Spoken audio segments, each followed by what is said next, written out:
Hello everyone, আসসালামু আলাইকুম। আজকে কেক বানাচ্ছি। আর যখনই আমি কেক বানাই, এই কাঠটা অনেক গরম হয়।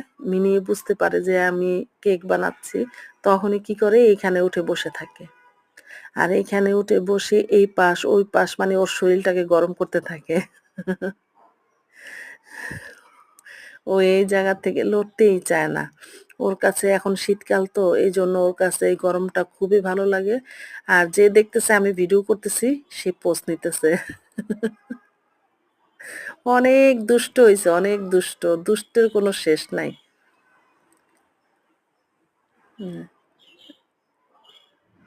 সে অনেক মজা পাইতেছে। এই জায়গাটা এত গরম হয় যে ও শুইয়া থাকে। অনেক মজা পায়। যতক্ষণ পর্যন্ত গরম থাকে অতক্ষণ পর্যন্ত এখানে শুয়ে থাকে। আমার লক্ষ্মী ছেলে।